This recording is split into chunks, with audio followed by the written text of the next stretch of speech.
Hello every one, നിങ്ങൾ എപ്പോഴെങ്കിലും ഗ്ലെൻഡലോയിലെ 7 പള്ളികളെ പറ്റി കേട്ടിട്ടുണ്ടോ? നമ്മൾ ഈ കടന്നു ചെല്ലുന്നത് അങ്ങോട്ടേക്കാണ് കേട്ടോ.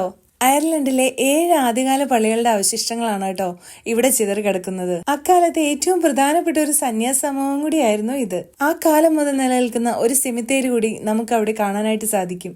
ഏകദേശം 2 നൂറ്റാണ്ടിലധികം പഴക്കമുള്ള കല്ലറകളുടെ അവശേഷിപ്പുകൾ ഇപ്പോഴും അവിടെയുണ്ട്. 6-ാം നൂറ്റാണ്ടിന്റെ ആദ്യത്തിൽ ഈ താഴ്വരയിലെത്തിയ സെന്റ് കെവിൻ ആണ് കേട്ടോ ഈ സന്യാസ സമൂഹങ്ങളുടെ എല്ലാം സ്ഥാപകൻ. നമ്മൾ ഈ കാണുന്നതാണ് സെന്റ് കെവിൻസ് ചർച്ച്. അതിനടുത്തായി സെന്റ് കീരൻസ് ചർച്ച്.